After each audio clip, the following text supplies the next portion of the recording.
ejo hazaza naho ibisubizo ndabyemera, ariko ashobora no kuvuga ikibazo wa muntu we akabanda ko iminsi gacibwa kibona, kandi kubana na Yesu niko kwiteganyiriza.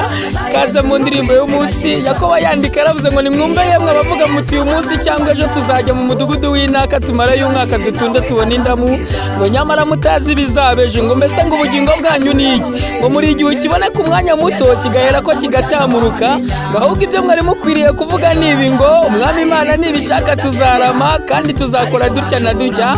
Inshuti yanjye nushaka ureke guhungira ku by'isi bidafite amakuru y'ibizabejo, ahubwo uhungire ku Uwiteka ufite amakuru y'ibizabejo n'ejo bundi. Yesu aguhe umugisha, amen.